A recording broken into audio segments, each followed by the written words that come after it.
তৃতীয় স্কন্ধ পঞ্চম অধ্যায়ে, অধ্যায়ের নাম বিদুর মৈত্রেয় সংবাদ। তো অ্যাকচুয়ালি বিদুর মৈত্রেয় সংবাদ এটা শুরু হওয়ার কথা ছিল তৃতীয় স্কন্ধের শুরুতে, কিন্তু এখন এটা শুরু হচ্ছে তৃতীয় স্কন্ধের পঞ্চম অধ্যায়ে এসে।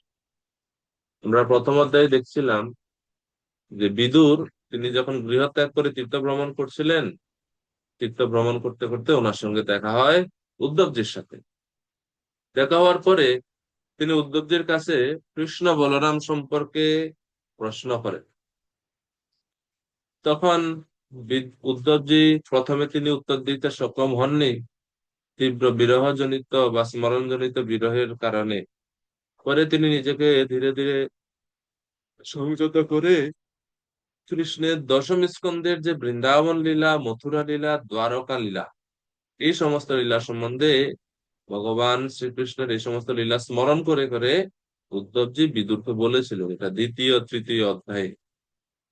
এরপরে চতুর্থ অধ্যায়ে আমরা দেখলাম যে উদ্ধব বিদুরকে কৃষ্ণ কিভাবে জড়জগৎ থেকে চলে যাওয়ার আগে তাকে ওনাকে নির্দেশ প্রদান করেছিলেন, এবং কিভাবে তিনি ভগবান অপ্রকট হওয়ার পরেও এই জগতে তিনি অবস্থান করছিলেন তা আমরা দেখলাম, সেই বর্ণনা চতুর্থ অধ্যায়ে।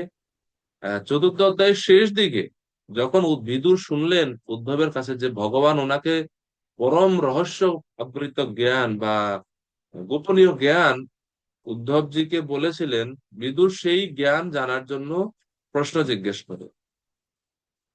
কিন্তু তখন উদ্ধবজি বিদুরকে বলেন যে আমি তো সেটা বলতে পারবো না, আপনি কৃপা করে মৈত্র ঋষির কাছে বলুন। তো এটা চতুর্থ অধ্যায়ে আমরা এই পর্যন্ত, মানে প্রথম থেকে চতুর্থ অধ্যায় পর্যন্ত এটা আমরা দেখলাম। এখন পঞ্চম অধ্যায়ে আমরা শুরু করব যে কিভাবে তিনি মৈত্র ঋষির সঙ্গে দেখা হলো, কি কথাবার্তা হলো তা শুরু করবো।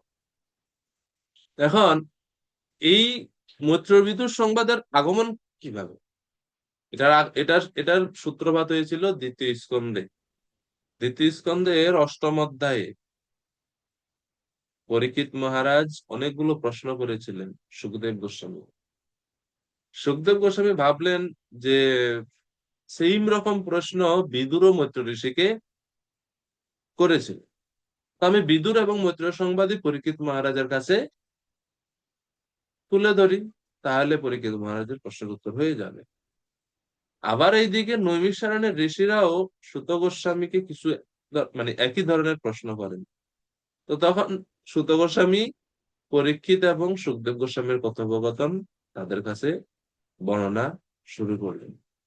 তো এইভাবে দ্বিতীয় স্কন্ধের অষ্টম অধ্যায় থেকে যে প্রশ্ন উত্তর শুরু হয়েছিল, তা এখন আমরা এই পঞ্চম অধ্যায়ে এসে তার উত্তর বা তার সূত্রপাত আমরা দেখতে পাচ্ছি।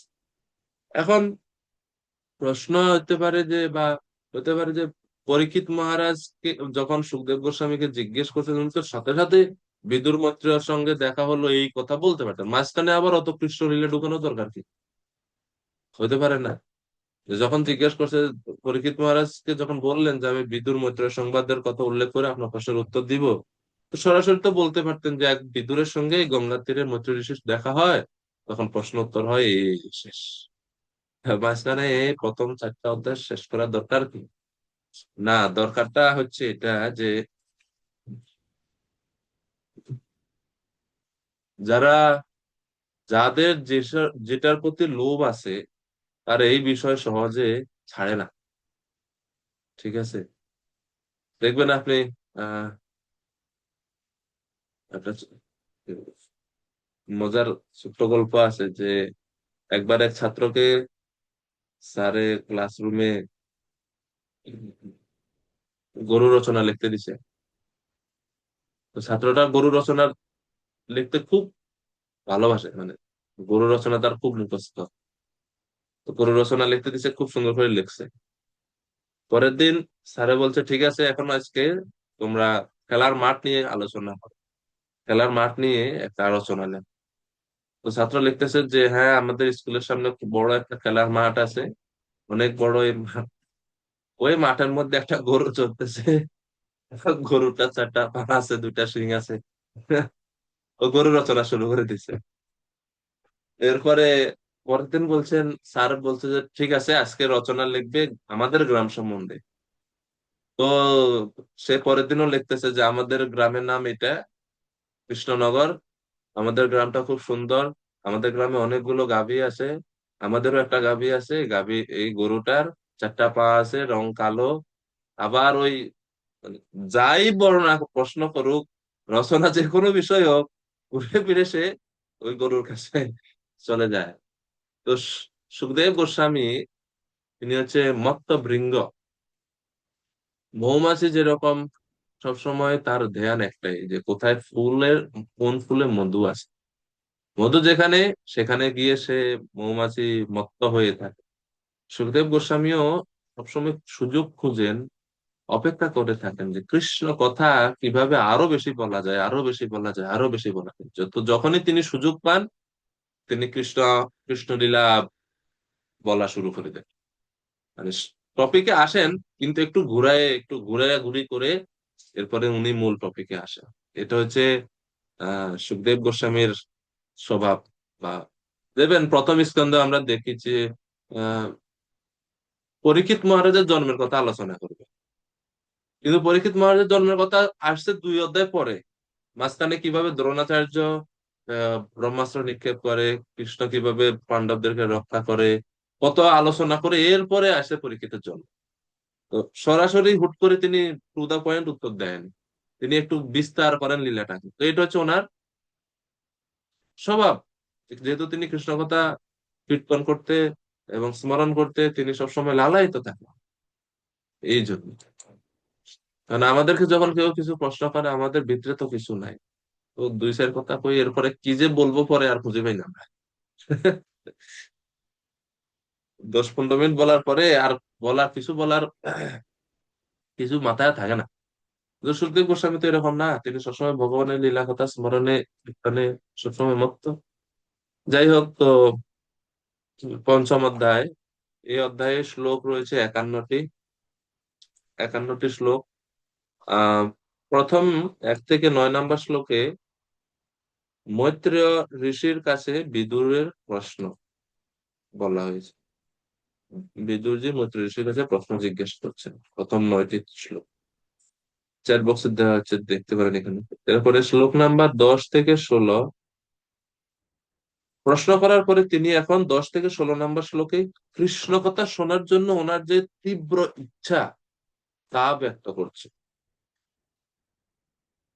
10 থেকে 16 নম্বর শ্লোক।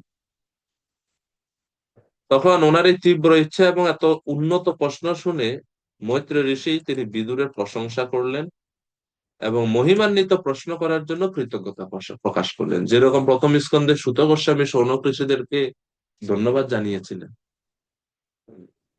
আত্মবিদ সম্মত পুংসাম শ্রোতব্যাদিষু ইয়ঃ পর।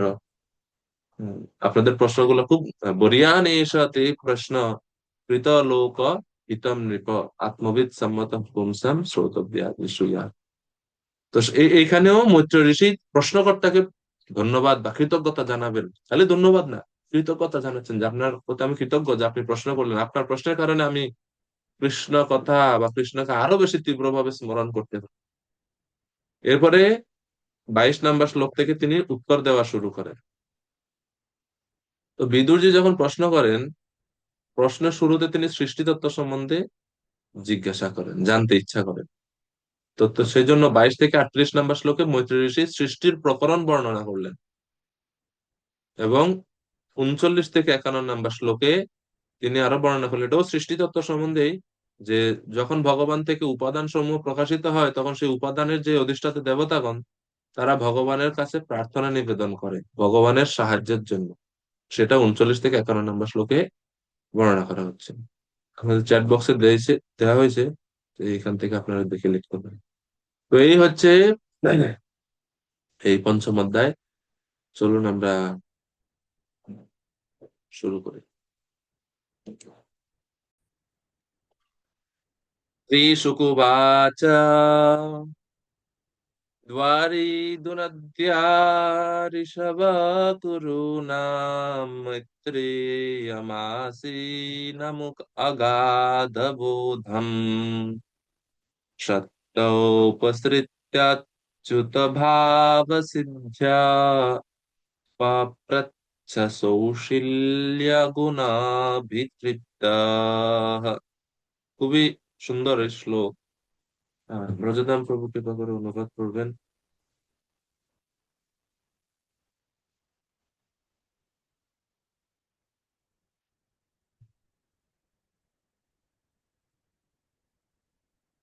হরে কৃষ্ণ প্রভু, ধন্যবাদ, প্রভু, প্রণাম।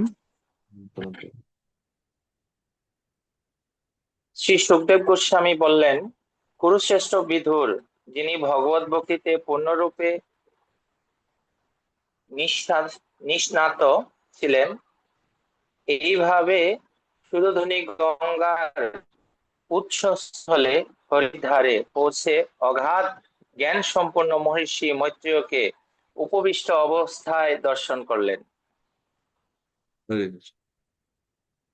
সৌম্যতায় পরিপূর্ণ এবং দিব্য গুণাবলীর প্রভাবে পরিতুষ্ট বিদ্যুৎ তখন তাকে জিজ্ঞাসা করলেন। হরে কৃষ্ণ প্রভু। তো কি জিজ্ঞেস করলেন তার প্রথম শ্লোকে বলা হয় না। প্রথম শ্লোকে, এখন আপনাদের কাছে প্রশ্ন, বলেন তো এই শ্লোকের বিষয়বস্তু কি? কার গুণ সম্বন্ধে এই শ্লোকে সুখদেব গোস্বামী বলছেন? কার কার গুণ এখানে বলা হচ্ছে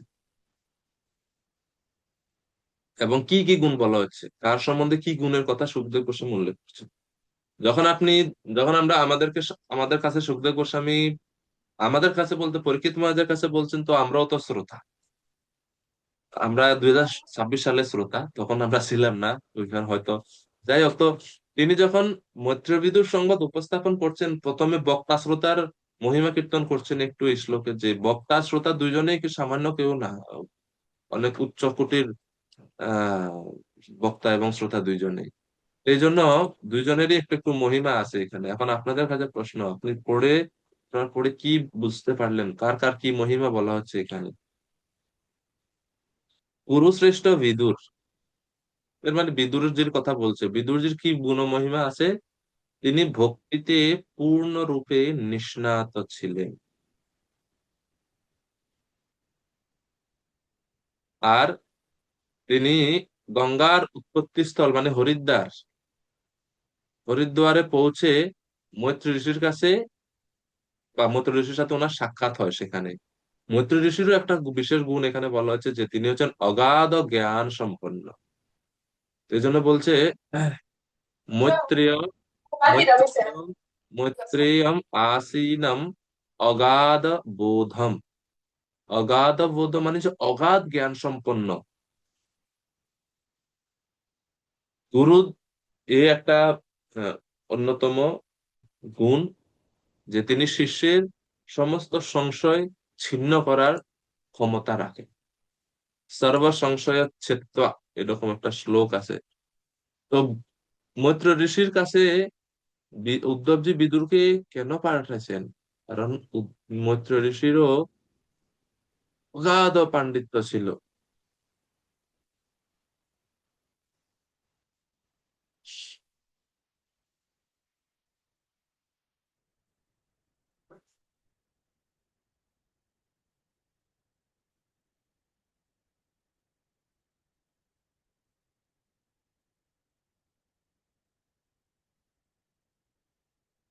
যাই হোক, আমি শ্লোকটা খুঁজতেছিলাম, পাইলাম না। তো মৈত্র ঋষির গুণ হচ্ছে তিনি অগাধ জ্ঞান সম্পন্ন। আর বিদুরজির কথা বলা হচ্ছে তিনি হচ্ছেন অচ্যুত ভাব সিদ্ধ। অচ্যুত ভাব সিদ্ধ মানে ভক্তিতে তিনি পূর্ণরূপে নিষ্ণাত। বা অচ্যুত ভাব শব্দের আরেকটা অর্থ হচ্ছে, বা সিমিলার অর্থ হচ্ছে কৃষ্ণ ভাব, কৃষ্ণ ভাবনামৃত। তো তিনি, বিদুরজি কৃষ্ণ ভাবনামৃতে পূর্ণরূপে সিদ্ধ ছিলেন। আমরা তো কৃষ্ণ ভাবনামৃত বা কৃষ্ণ ভাবনা হওয়ার জন্য চেষ্টা করছি, কিন্তু তিনি কৃষ্ণ ভাবনাতে পূর্ণরূপে সিদ্ধ ছিলেন। তো সেই বিদুরজি মৈত্র ঋষিকে, যিনি হচ্ছেন অগাধ গুণ সম্পন্ন, তাকে তিনি জিজ্ঞেস করছেন। তো বিদুরের 4টি মহিমা, মৈত্র ঋষির একটি মহিমা। বিদুরের একটা মহিমা আমরা দেখলাম, অচ্যুত ভাব ও সিদ্ধ। দ্বিতীয় মহিমা বিদুর্যের এই শ্লোকে বলা হচ্ছে ঋষভঃ কুরু নাম, কুরুদের মধ্যে তিনি ছিলেন শ্রেষ্ঠ। ঋষভ শব্দের অর্থ হচ্ছে শ্রেষ্ঠ, মহৎ কিছু। যেরকম অর্জুনকে গীতায় বলা আছে ভরতর্ষভ। ভরতর্ষভ শব্দের ব্যাখ্যা করলে আমরা দেখি ভরত ঋষভ, ঠিক আছে, মানে ভরত বংশীয়দের মধ্যে শ্রেষ্ঠ অর্জুন। তো এখানে কুরু বংশ, কুরুদের মধ্যে শ্রেষ্ঠ বলে বিদুরকে আখ্যায়িত করা হচ্ছে। ঋষভ কুরু নাম। আর অচ্যুত ভাব সিদ্ধ তো আগে দেখলাম দুইটা। 3 নাম্বার বিদুরের আরেকটা গুণ এখানে বলা হচ্ছে সৌশীল্য, অত্যন্ত সুশীল চরিত্রের অধিকারী। তার আচরণ অত্যন্ত সুশীল, মানে সদাচার সম্পন্ন। আর 4 হচ্ছে গুণাভিতৃপ্ত, দিব্য গুণাবলীর দ্বারা তৃপ্ত যিনি, সেই বিদুর মৈত্রী ঋষিকে প্রশ্ন করছেন, বা মৈত্রী ঋষির সাথে ওনার সাক্ষাৎ হলো। তো আচার্যরা বলছেন যে বিদুরজি সরাসরি তো কৃষ্ণ লীলা সম্বন্ধে, রাস লীলা সম্বন্ধে জানতে ইচ্ছে প্রশ্ন করতে না, কিন্তু নিজের দৈন্যতা বশত মৈত্র ঋষির কাছে তিনি সরাসরি ডাইরেক্টলি ভগবানের রূপ, গুণ, লীলা ইত্যাদি সম্বন্ধে প্রশ্ন করেননি। আর আরেকটা কারণ, তিনি তো অলরেডি শুনেছেন তৃতীয় স্কন্ধের 4র্থ অধ্যায়ে 10 নম্বর শ্লোকে উদ্ধবদের কাছ থেকে যে Lord particularly spoke to Uddhava. He did not want to ask Maitreya about higher topic and waited for Maitreya to explain them on his own. অর্থাৎ যেহেতু উদ্ধবজি অলরেডি বলছেন ওনাকে যে ভগবান যখন তাকে তার পরম গুহ্য জ্ঞান, গোপনীয় জ্ঞান বলছিলেন, তিনি উদ্ধবকে উল্লেখ করে বা উদ্ধবকে লক্ষ্য করেই বলছিলেন। তো সেই জন্য মৈত্র ঋষির কাছে তিনি সরাসরি সেই জ্ঞান না জিজ্ঞেস করে তিনি অপেক্ষা করছিলেন যে মৈত্র ঋষি যদি নিজে থেকে আমাকে ভগবত সম্বন্ধে বা ভগবানের এই নাম রূপ গুণ সম্বন্ধে যদি বলেন তাহলে আমি শুনবো, আমি সরাসরি জিজ্ঞেস করব না। তো এই জন্য তিনি সৃষ্টি আদি সম্বন্ধে জিজ্ঞেস করছেন। তো তিনি প্রথমেই শুরু করলেন এইভাবে যে এই জড়জগতে আমরা সবাই দুঃখ দুর্দশা গ্রস্ত জীব, এই জড়জগতে আটকে আছে। হে মৈত্র ঋষি, কৃপা করে আপনি বলুন এই জগৎটা সৃষ্টি কিভাবে হলো, ঠিক আছে, এই দুঃখপূর্ণ জগৎটা সৃষ্টি কিভাবে হলো।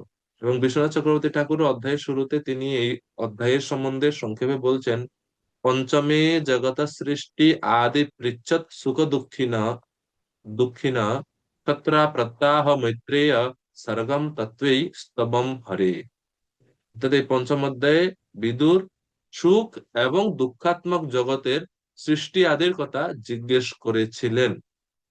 এই জগতে সুখ এবং দুঃখাত্মক, এই জগতের যে সুখ আমরা অনুভব করি এবং দুঃখ অনুভব করি দুইটাই মিশ্র। সুখ এবং দুঃখ, আমরা নিরবিচ্ছিন্ন সুখ, নিরবিচ্ছিন্ন দুঃখ কোনোটাই অনুভব করি না। মাঝে মাঝে সুখ, মাঝে মাঝে দুঃখ, মাঝে মাঝে সুখ, মাঝে মাঝে দুঃখ, এই ব্যাপার। তো দিউ নদ্যা শব্দ ব্যাখ্যা করে আচার্যরা বলছেন দিউ নদ্যা বলতে এখানে গঙ্গা, গঙ্গার দ্বারে অর্থাৎ হরিদ্বারে তিনি গিয়েছিলেন। আর সৌশীল্য গুণাভিতৃপ্ত মানে মৈত্র ঋষির যে আরেকটা সৌশীল্য গুণাভিতৃপ্তের আরেকটা ব্যাখ্যা করে বলা হচ্ছে যে মৈত্র ঋষির যে সুশীলতা বা এই যে বৈষ্ণবীয় গুণাবলী, তার দ্বারা বিদুর যে অত্যন্ত তৃপ্ত ছিল। তো এই পাঠে মানে দুইটাই অর্থ, সৌশীল্য গুণাভিতৃপ্ত বিদুরের গুণও বলা যায়, বা সৌশীল্য গুণাভিতৃপ্ত মৈত্র ঋষির ক্ষেত্রেও ব্যবহার করা যায়, দুইটাই করা যাচ্ছে। আচার্যরা বলছেন শ্রীধর স্বামী একভাবে ব্যাখ্যা করছেন, বিশ্বনাথ চক্রবর্তী ঠাকুর আরেকভাবে এটা, তো দুইটাই আছে। তো কি কি বিশেষ গুণের দ্বারা, মৈত্র ঋষির কোন কোন বিশেষ গুণের দ্বারা বিদুরজি প্রসন্ন হয়েছিলেন বলা হচ্ছে আর্জব, করুণা, সরলতা, এই সমস্ত গুণের দ্বারা বিদুর মহাশয় অত্যন্ত মুগ্ধ হয়েছিল। আবার এটা হচ্ছে মানে মৈত্র ঋষির গুণের দ্বারা বিদুর সন্তুষ্ট হয়েছেন, আবার এটার আরেকটা পার্ট হচ্ছে যে সৌশীল্য গুণাভিতৃপ্তম, অর্থাৎ বিদুরের সুশীলতা, সরলতা, আহ বিনয় ভাব, এই সমস্ত গুণ দেখে মৈত্র ঋষি সন্তুষ্ট হয়েছিল। তো দুই ক্ষেত্রেই বা দুইজনের ক্ষেত্রেই এই শব্দ ব্যবহার করা যায়, আচার্যরা বলছেন। আর জীব গোস্বামী বলছেন সৌশীল্য গুণাভিতৃপ্ত এর আরেকটা অর্থ হচ্ছে সম্মান বা মান প্রবৃত্তি প্রাপ্তির ইচ্ছা রহিত। অর্থাৎ বিদুর এবং মৈত্রেয় দুজনের মধ্যেই সম্মান, লাভ, যশ, প্রতিষ্ঠা পাওয়ার কোনো ইচ্ছা ছিল না। এই জন্য ওনাদেরকে শ্লোকে বলা হচ্ছে সৌশীল্য গুণাভিতৃপ্ত। এই দুইটা অর্থ আমরা দেখি। তো পরের শ্লোক থেকে আমরা দেখছি যে বিদুরজি তিনি উত্তর দেওয়া শুরু করলেন। প্রভুপাদ প্রথম শ্লোকে তাৎপর্য বলছেন যে ভগবানের প্রেমময়ী সেবায় মগ্ন যে কোনো ব্যক্তি একজন মুক্ত আত্মা এবং সমস্ত প্রশংসনীয় গুণে ভূষিত। হরিদ্বারে গঙ্গা তীরে এক নির্জন স্থানে বিদগ্ধ মৈত্রীয় ঋষি উপবিষ্ট ছিলেন, আর সমস্ত দিব্য গুণাবলীতে ভূষিত ভগবানের শুদ্ধ ভক্ত বিদুর তখন তার কাছে প্রশ্ন করার জন্য তার সম্মুখবর্তী হয়েছিলেন। তো প্রভুপাদ ওই সব দিব্য গুণাবলী ভূষিত বলে বিদুরকে বলছেন। তো দুইটাই আচার্যরা বলছেন দুইটাই গ্রহণীয়। তো বিদুর কি প্রশ্ন করছেন? বিদুরের প্রশ্ন হচ্ছে যে এটা যে জগতে সবাই সুখের চেষ্টা করে কিন্তু কেউই সুখ পায় না, দুঃখ। তাহলে জীবের কর্তব্যটা কি, কিভাবে সে সুখ পাবে? তো 2 নম্বর শ্লোক খুব গুরুত্বপূর্ণ শ্লোক, অনেক ইম্পর্টেন্স আছে এই শ্লোকটা, আছে এটা চাইলে আপনারা মুখস্থ করতে পারেন। সুখায় কর্মাণি কারোতি লোকো না তৈ সুখম বান্যতু পারমম বা विन्देत भूयस्तत एव दुःखम् यदत्र युक्तं ভগবান वदेन्न।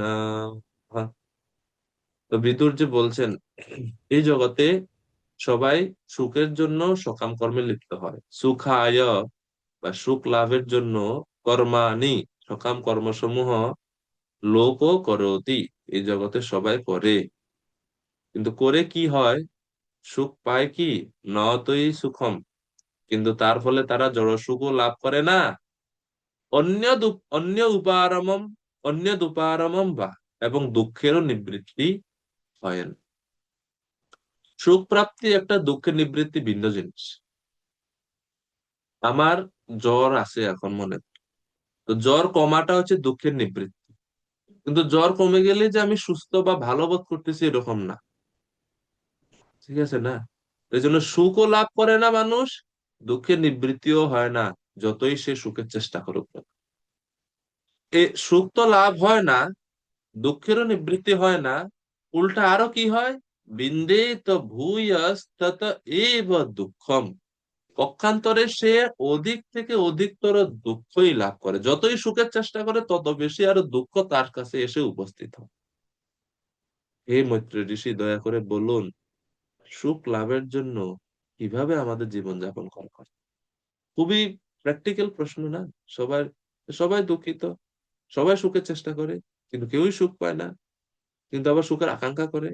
এখন সেই পন্থা জানা দরকার না? সেই জন্য বলছে ইয়াদ ইউক্তম। ইউক্তম মানে হচ্ছে সঠিক পন্থা। হে হে ভগবান, ভগবান বলতে এখানে পরমেশ্বর ভগবান না, ভগবান শব্দের অর্থ হচ্ছে হে মহান ঋষি, বা হে ভগবানের শুদ্ধ ভক্ত মৈত্র ঋষি। বদেন, বদেত নহ, নহ শব্দের অর্থ হচ্ছে আমাদের। সংস্কৃতে ন এবং নহ দুইটা একটু, শুধু যদি ন থাকে তাহলে ন শব্দের অর্থ না, নয়ের পরে যদি বিসর্গ থাকে তাহলে এই ন শব্দের অর্থ হচ্ছে আমাদের। তো বদেন নহ মানে আমাদের বলো। এখন প্রশ্ন হচ্ছে আমাদের বলতে কারা? এখানে তো মৈত্র ঋষির কাছ সামনে তো বিদুর একা, ঠিক না? এমন না তো দলবল নিয়ে গেছে, দলবল নিয়ে গেছে কি না, ওয়ান ওয়ান টু ওয়ান, একজন মানে মৈত্র ঋষিও একা, বিদুরও একা। তাহলে আমাদের বলতে কেন বলা হলো? বলতে পারতেন আমাকে বলো, আমাদের কেন বলা হলো? কি মনে হয় আপনাদের?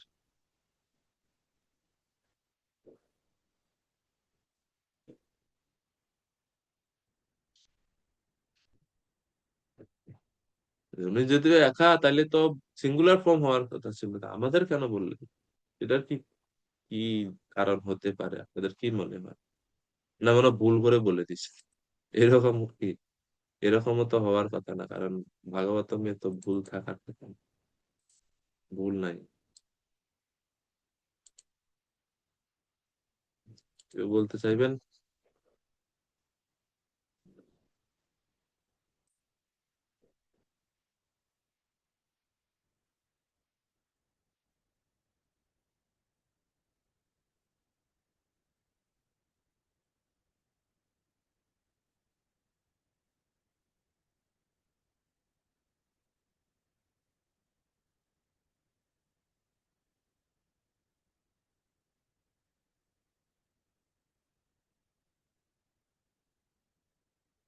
কেউ না?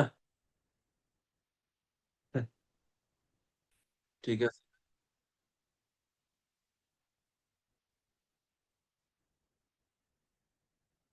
তো শিল প্রপাত তারপর যে বলছেন যে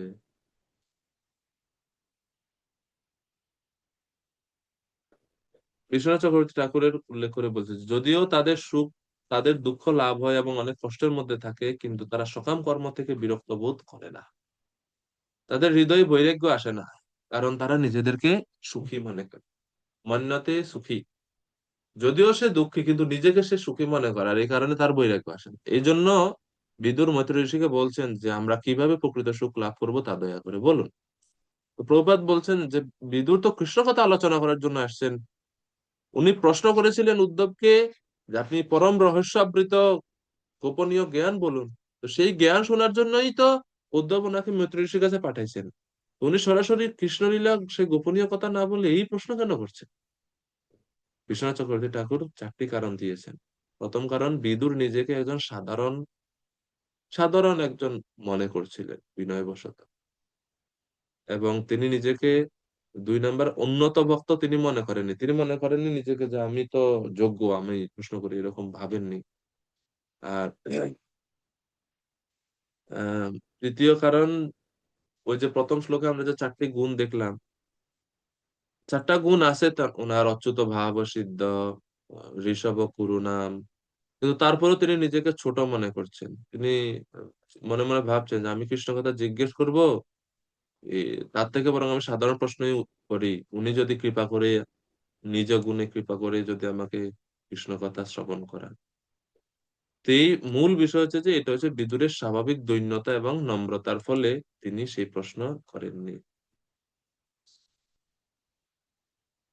আর ওই যে যেটা একটু আগে বললাম যে তৃতীয় স্কন্ধের 4র্থ অধ্যায় 10 নাম্বার শ্লোকে উদ্ধবজি বলছেন যে যেহেতু যখন ভগবান শ্রীকৃষ্ণ আমাকে উপদেশ দিচ্ছিলেন তখন মৈত্র ঋষিও সেখানে ছিলেন। মৈত্র ঋষি মাথা নত করে শ্রদ্ধাবনত চিত্তে শ্রবণ করেছিলেন, কিন্তু ভগবান আমাকে উদ্দেশ্য করে, আমাকে লক্ষ্য করে জ্ঞানটা দিয়েছিলেন। আচ্ছা, জ্ঞান দিছেন উদ্ধবকে লক্ষ্য করে, কিন্তু বিদুর কি মৈত্র ঋষি তো ছিল এখানে, তো উনি কি সেই জ্ঞানটা শুনেন নাই? কি মনে হয়? দুইজন ব্যক্তির সামনে বসা আছে, একজনের দিকে মুখ করে ভগবান বলছেন, তো আরেকজন কি শুনেন নাই জ্ঞান? উনি কি না শুনেছিলেন? অবশ্যই শুনছেন তিনি। এবং কেন ভগবান অত আকর্ষিত হননি মৈত্র ঋষির প্রতি? কারণ সেই সময়ে তিনি শুদ্ধ ভক্ত ছিলেন না, এই কারণে ভগবান তার সামনে বলেছেন, কিন্তু তাকে উল্লেখ করে তাকে মনে হয় যে একটু একটু যেন মনে হয় ভগবান মনে হয় উপেক্ষা করছেন। তো সেটাও কারণ ওইটা যে যেহেতু তিনি শুদ্ধ ভক্ত সেই সময়ে সেই মুহূর্তে ছিলেন না, ওনার ভক্তিটা মিশ্রিত ছিল এই কারণে। কিন্তু পরবর্তীতে তিনি শুদ্ধ ভক্তে পরিণত হন, এবং আহ যেহেতু তিনি সব রহস্যাবৃত জ্ঞান শুনেছিলেন অলরেডি, তো সেই জন্য, আর এদিকে বিদুর যে নিজে বিনয় বশত, এই জন্য তিনি সরাসরি জিজ্ঞেস না করে তিনি সাধারণ প্রশ্ন জিজ্ঞেস করছেন এবং অপেক্ষা করছেন যদি তিনি আমাকে যোগ্য মনে করেন তাহলে নিজে থেকে তিনি আমাকে রহস্যাবৃত সেই জ্ঞান দেন।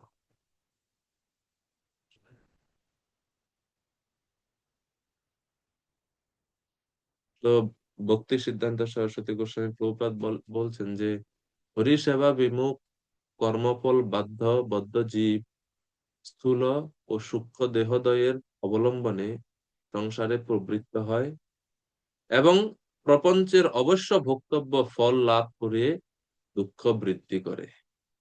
এই যে সকাম কর্মের ফল, মানুষ সুখ প্রাপ্তির জন্য, দুঃখ নিবৃত্তির জন্য সকাম কর্মে লিপ্ত হয়। আর যত সকাম কর্ম করে তত বেশি করে নতুন করে সে আরো নতুন করে কর্মফল সে তৈরি করতে থাকে।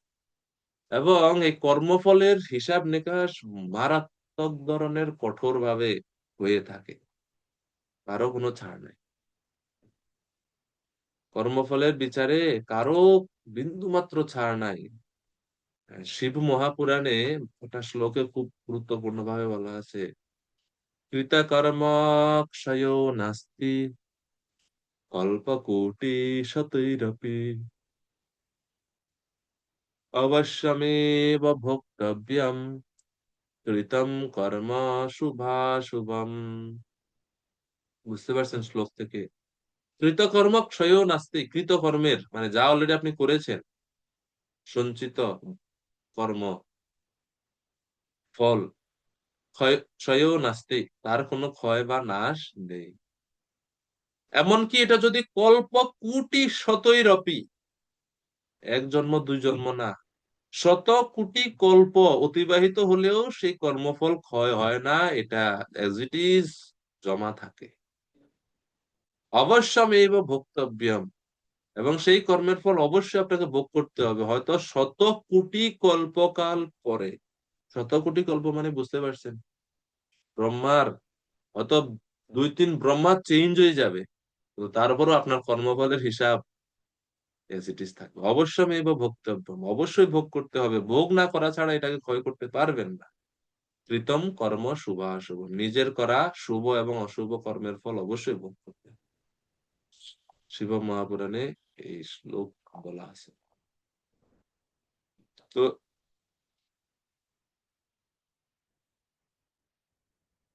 মানুষ তার দুঃখ নিবৃত্তি করতে চায়, কিন্তু দুঃখ নিবৃত্তি করতে গিয়ে সে সকাম কর্মে লিপ্ত হয়, আর সকাম কর্ম করতে গিয়ে সে আরো নতুন করে শুভ এবং অশুভ কর্মবল সৃষ্টি করে। আর এই কারণে নতুন করে আরো দুঃখ ভোগ করে। তাহলে কিভাবে সে দুঃখ থেকে নিবৃত্তি হবে? এর একটা মাত্র উপায়, সেটা হচ্ছে ভক্তিযোগ। কারণ ভক্তিযোগ অনুশীলনের ফলেই কর্মবন্ধন নষ্ট হয়।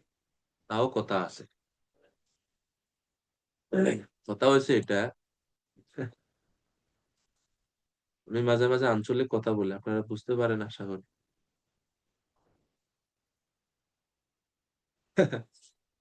কথা হচ্ছে এটা যে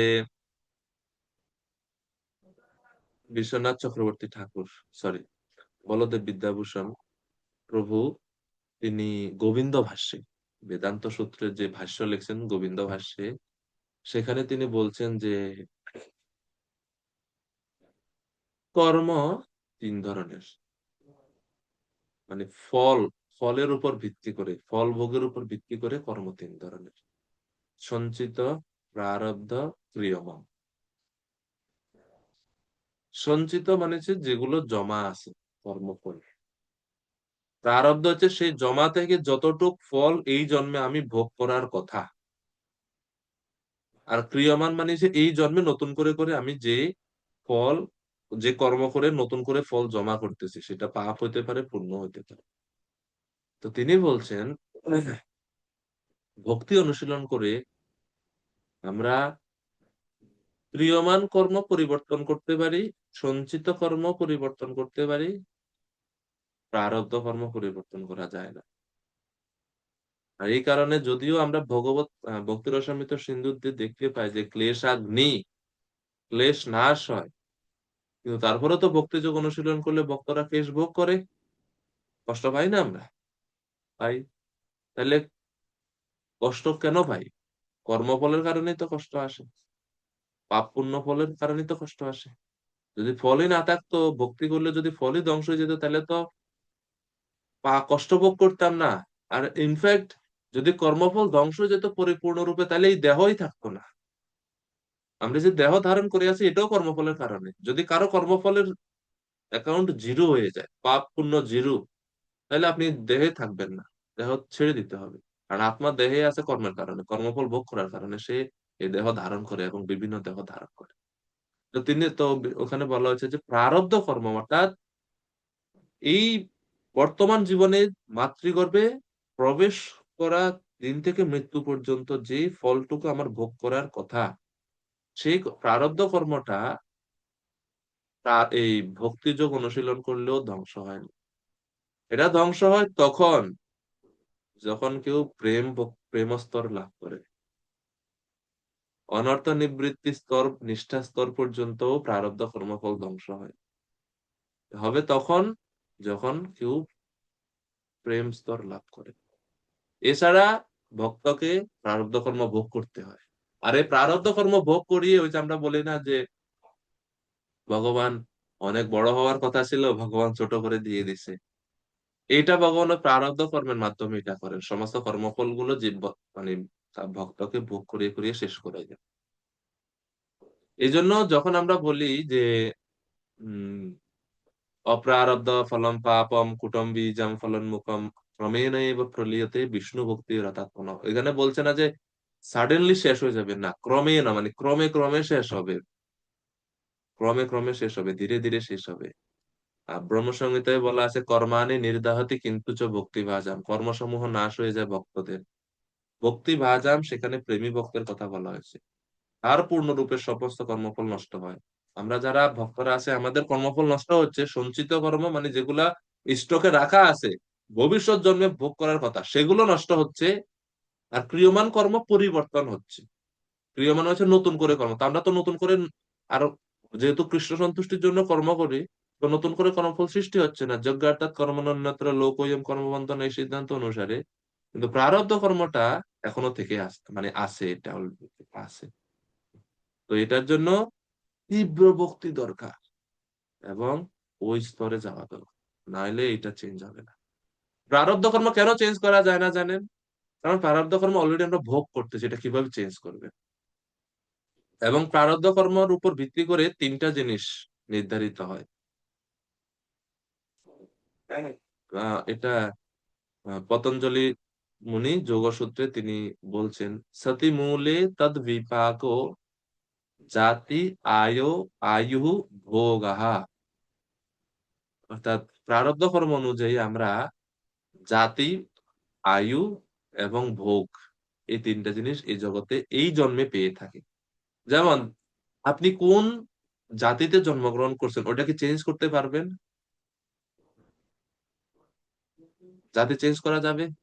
টাইটেল চেঞ্জ করতে পারি হয়তো আমি এনআইডি কার্ডে বা আধার কার্ডে, কিন্তু যে জাতিতে জন্মগ্রহণ করছে ওই জাতি তো আর চেঞ্জ করা যাবে না, ঠিক না?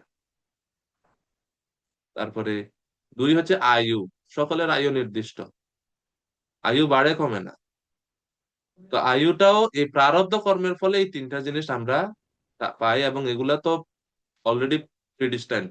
কোন মা বাবার গর্ভে জন্মগ্রহণ করবেন ওটা তো নির্দিষ্ট হয়েই আছে, ওটা তো আর আপনি জন্মগ্রহণের পরে চেঞ্জ করতে পারবেন না যে আমার মা বাবা চেঞ্জ, না, এর এই অধিকারটা না। তো এটা হচ্ছে প্রারব্ধ কর্ম, মানে জাতি।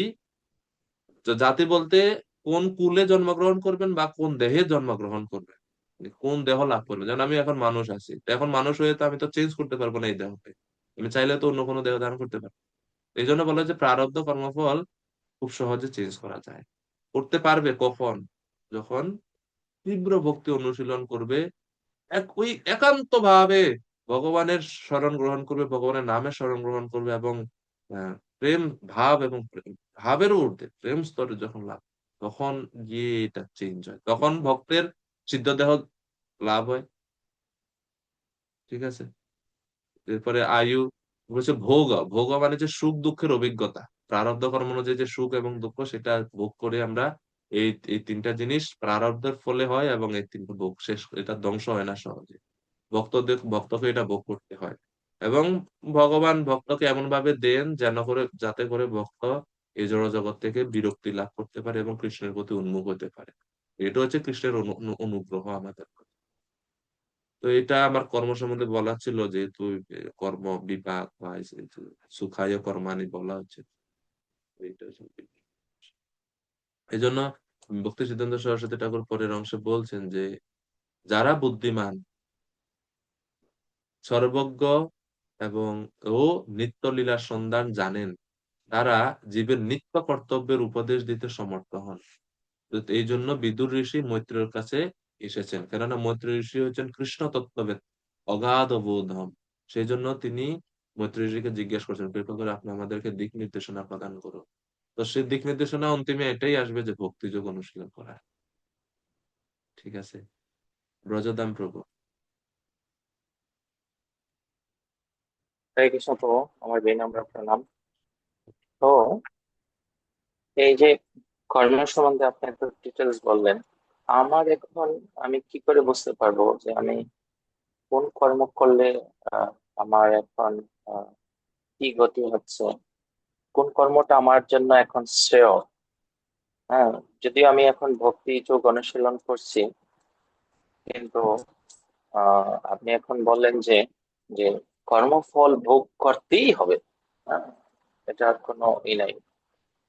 তো আমি এখন জানতে চাচ্ছি কি কর্ম করলে আমি ভক্তিযোগে আরো আহ, ভালো করে করতে পারবো, আর কি কর্ম করলে আমি ভক্তিযোগ থেকে দূরে দূরে সরে যেতে পারি।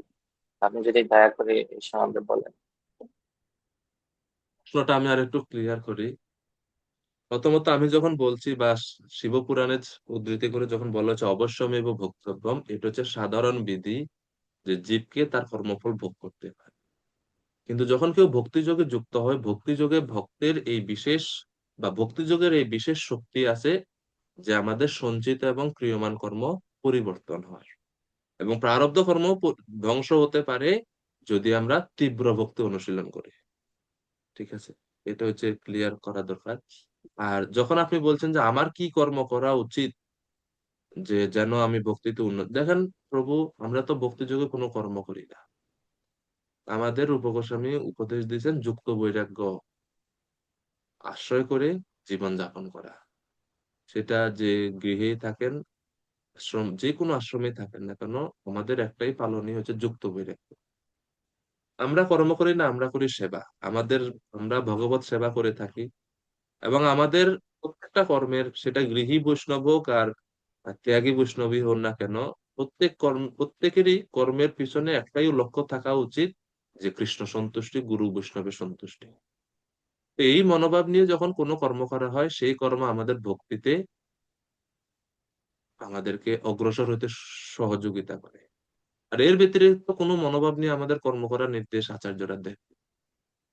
ঠিক আছে, আর ভক্তিতে উন্নতি করার জন্য কোনো কর্ম করার দরকার নাই। নববিধা ভক্তির অঙ্গ বা যে প্রভুপাদ আমাদের আচার্যরা যে আমাদের ভক্তির বিবিধ অঙ্গগুলো দিয়েছে, সে অঙ্গগুলো অনুশীলন করাটাই আমাদের একমাত্র কর্তব্য। এক্সট্রা আর অন্য কোনো কিছু নাই এখানে, যে অমুক মন্ত্র জপ করো, কিছু না। প্রভুপাদ যা দিয়েছেন এটাই সর্বোচ্চ।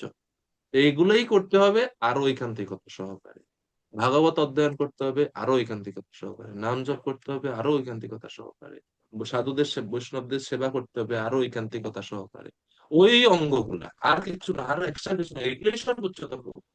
এগুলো আমার ভক্তিতে আমাকে এগিয়ে নিয়ে যাবে।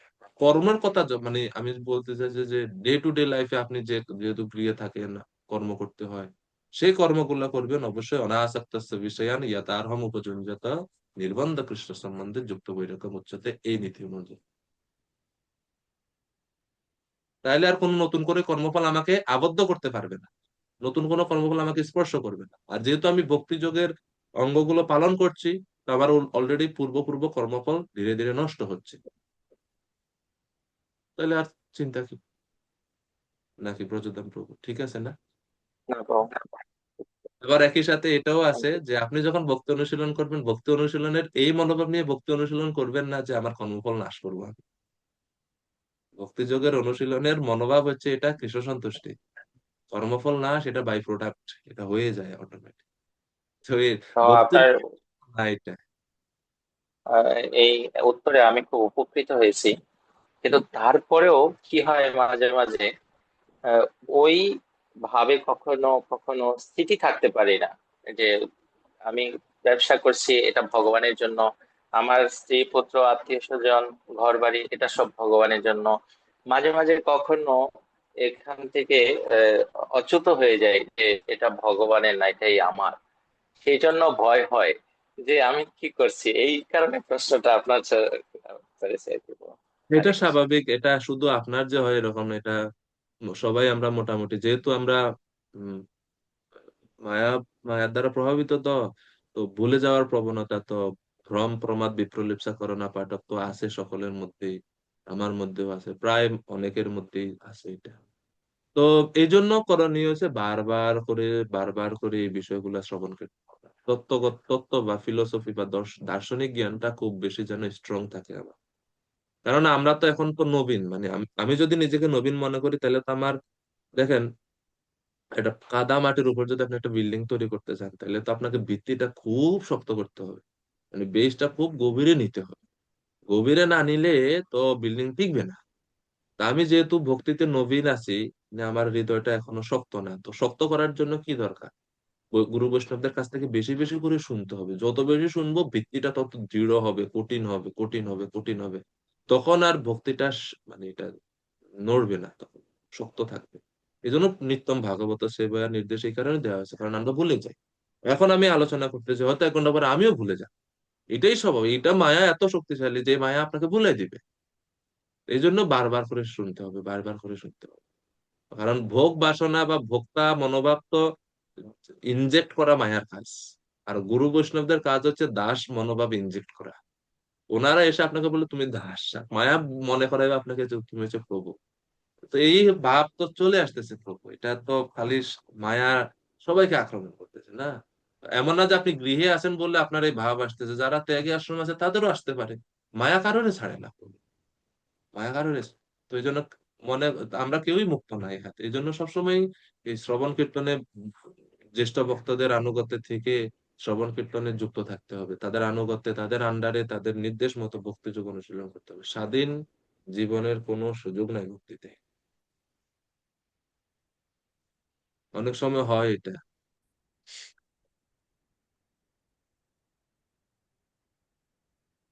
তো এরপরে বিদুর মহাশয় 3 নাম্বার শ্লোক, 2 এবং 3, এই দুইটা শ্লোকে খুব গুরুত্বপূর্ণ।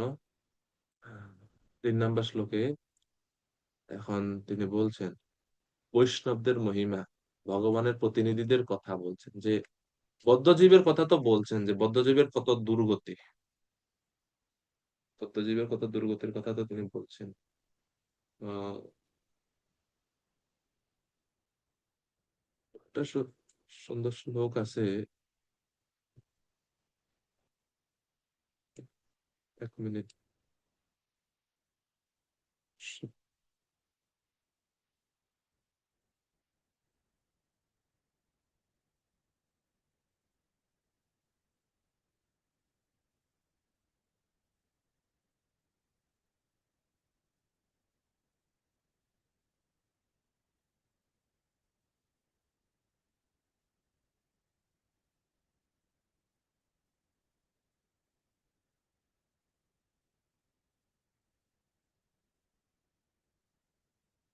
যাই হোক, একটা শ্লোক আছে, আমি পাইতেছি না ওটা, যে বদ্ধজীবের গতিটার গতি, মানে যে কত করুণ অবস্থা বদ্ধজীবের। ভাগবতমে 3য় স্কন্ধে এই শেষ দিকে বলা আছে, শেষ অধ্যায় দিকে, চুৎপরিতো যথা দীন সারমেহ গৃহম গৃহম। এটা হচ্ছে প্রথম লাইন। অর্থাৎ এটা ক্ষুধার্ত জীর্ণ কুকুর যেরকম এক গৃহদ্বার থেকে আরেক গৃহদ্বারে ঘুরে বেড়ায়। সারমেয় মানে হচ্ছে কুকুর।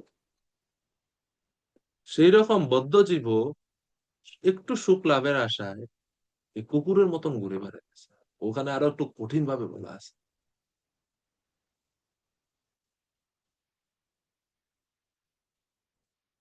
আরো কঠিন ভাবে এখানে ওখানে বলা আছে। তো খাইতেছি না আসলে।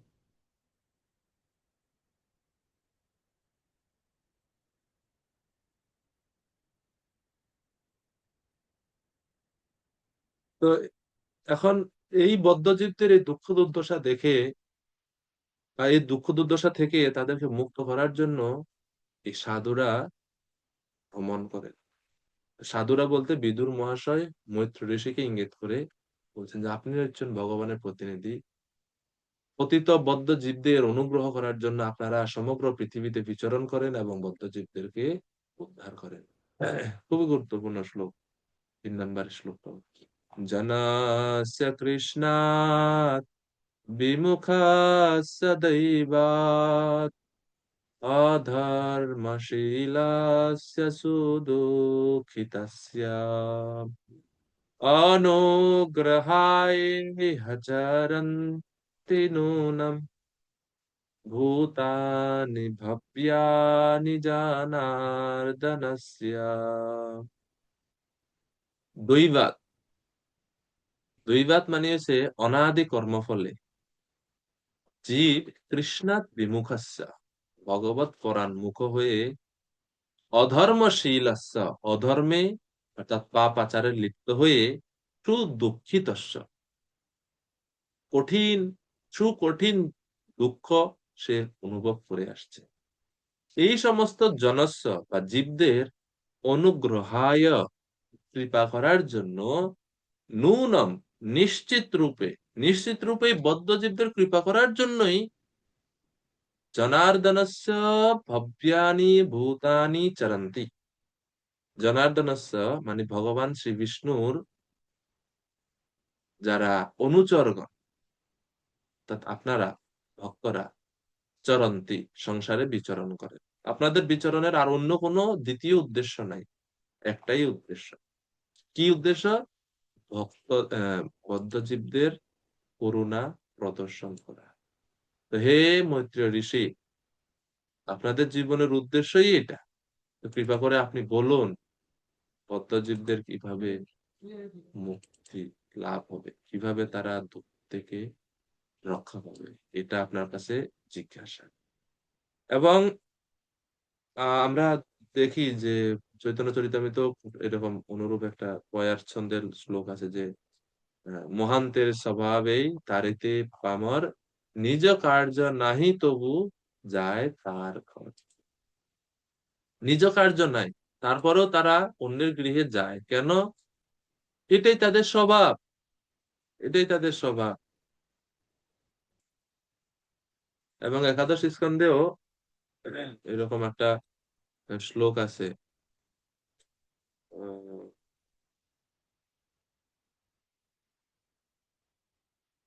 এক মিনিট।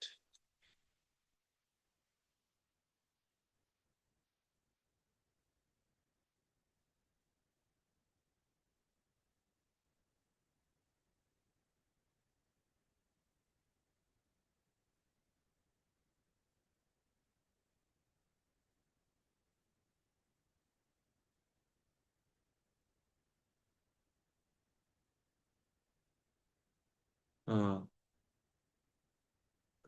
একাদশ স্কন্ধের দ্বিতীয় অধ্যায়ে 28 নম্বর শ্লোক, শ্লোক নাম্বারটা আপনার মানে অনুরূপ শ্লোক এখানে আছে। একাদশ স্কন্ধ দ্বিতীয় অধ্যায় শ্লোক নাম্বার 28। নবযোগেন্দ্র ঋষিরা যখন আসে, তখন মহারাজ নিমি, বিদেহরাজ মহারাজ নিমি নবযোগেন্দ্রদের উদ্দেশ্য করে বলছেন এই শ্লোক। এখানে যেরকম বিদুর মৈত্র ঋষিকে উল্লেখ করে বলছেন, সেখানে নবযোগেন্দ্রকে উল্লেখ করে মহারাজ নিমি বলছেন, মান্যে ভগবতা সাক্ষাৎ পার্ষদানভো মধুদ্বিষাহ বিষ্ণু ভূতানি লোকানাম পাবনায় চরন্তি। হে মহান বৈষ্ণবগণ, আপনারা কেন চরন্তি, কেন আপনারা পৃথিবীতে পর্যটন করেন? তো নিমি বলছেন যে মধুদ্বিষহ মানে মধু দানবের হত্যাকারী, নিধনকারী পরম পুরুষোত্তম ভগবানের সাক্ষাৎ পার্ষদ রূপে আপনারা পৃথিবীতে বিচরণ করেন। এবং কেন? আপনারা এইভাবে সমগ্র ব্রহ্মাণ্ডে আপন স্বার্থ বিনা অন্য সকল বদ্ধজীবদের বিশুদ্ধি সম্পাদনের উদ্দেশ্যে, তাদেরকে শুদ্ধ করার জন্য আপনারা পৃথিবীতে পর্যটন করেন। বিষ্ণু ভূতানি মানে বিষ্ণুর ভক্ত এনারা, বিষ্ণুর সেবক এনারা, বিষ্ণু ভূতানি, তারা লোকানাম পাবনায়, ত্রিভুবনকে পবিত্র করার জন্য চরন্তিহি, তারা বিচরণ করে। ঠিক আছে। আর এই শ্লোকে আমরা দেখছি ভূতানি ভব্যানি জনার্দন, একই রকম। তো 2 নং শ্লোকে আমরা দেখলাম তিনি প্রশ্ন করেছেন, আর এখন এই 3 নম্বর শ্লোকে তিনি করুণার কথা বর্ণনা করছেন বৈষ্ণবদের, মহান ভক্তদের। ঠিক আছে। আহ, নিতাই চরণ কৃপা প্রভু 3 নম্বর শ্লোকের অনুবাদটা একটু কৃপা করে পড়বে। শ্লোক 3।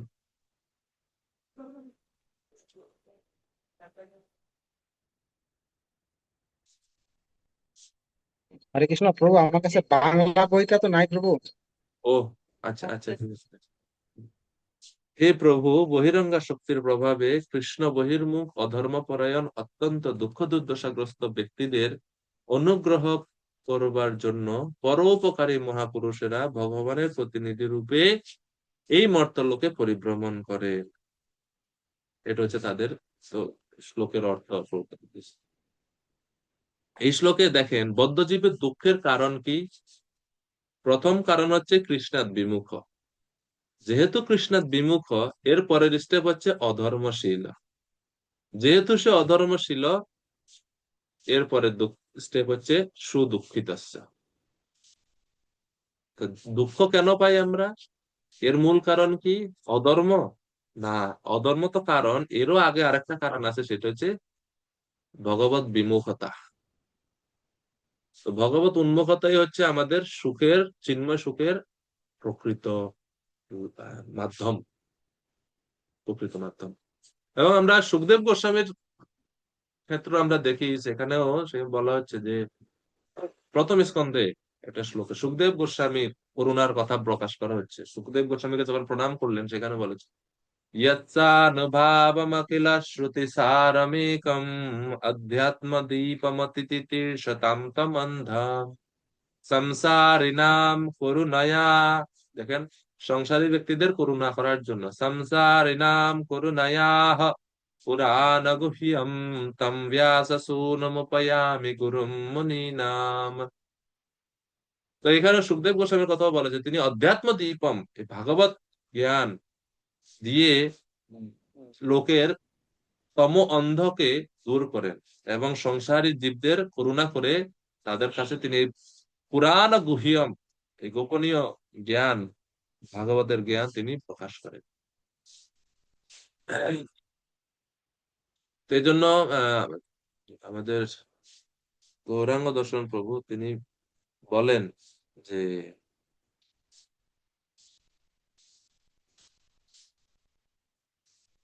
তিনি বলেন যে প্রচারকের দায়িত্ব কি। প্রথম, জনস্ব কৃষ্ণাদ বিমুখ, জনগণ কৃষ্ণের প্রতি বিমুখ আছে, তাদের কৃষ্ণের দিকে যাতে দৃষ্টিপাত হয় এই চেষ্টা করে, কোনো না কোনো ভাবে কৃষ্ণের দিকে বা কৃষ্ণ ভাবনামৃতের যে কোনো বিষয়ের প্রতি তাদেরকে নিয়ে আসে। দুই, অধর্মশীলস্য, ধর্মের বাইরে যেগুলো আছে সবই হচ্ছে অধর্ম, যা আমাদের ধর্ম অনুমোদন করে না সেগুলো তারা সবকিছু করতেছে। সেজন্য তাদেরকে অধর্মশীল, যেহেতু তারা, তাদেরকে ধর্মশীল করতে হবে।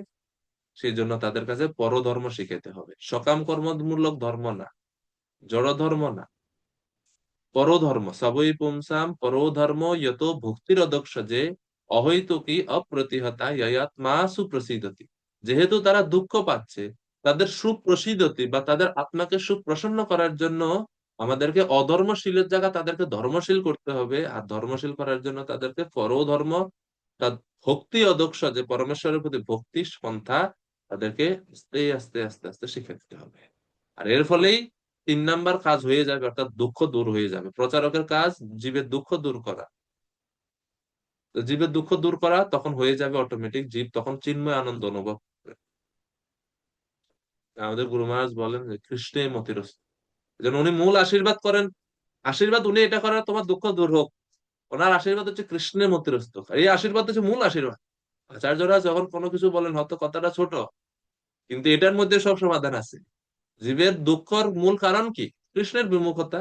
এই জন্য গুরু মহারাজ বলেন সবাইকে আশীর্বাদ করো, কৃষ্ণের মতিরস্ত, কৃষ্ণের মতিরস্ত। কারণ কৃষ্ণের মতে হইলে সব দুঃখ শেষ, ঠিক না? তো এটাই তো সবচেয়ে বড় আশীর্বাদ। আমরা বুঝতে পারি না, আরে গুরু মহারাজের কাছে আসছি হয়তো কোনো বাসনা নিয়ে, গুরু মহারাজ কৃষ্ণের মতিরস্ত। এটার মধ্যে সব সমাধান, আচার্যদের কথার মধ্যে সব সমাধান। যাই হোক,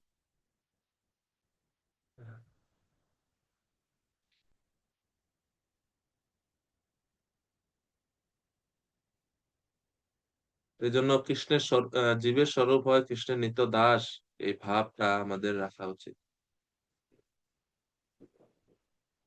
এরপরে 4 নাম্বার শ্লোক, আমি সময় বেশি নিতেছি।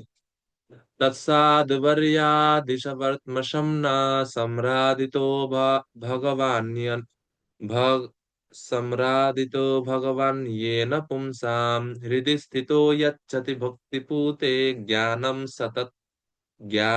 সতত্বাধিগমম পুরাণম। গোপরানী মাতাজি কৃপা করে অনুবাদ করবেন 4 নম্বর শ্লোকে।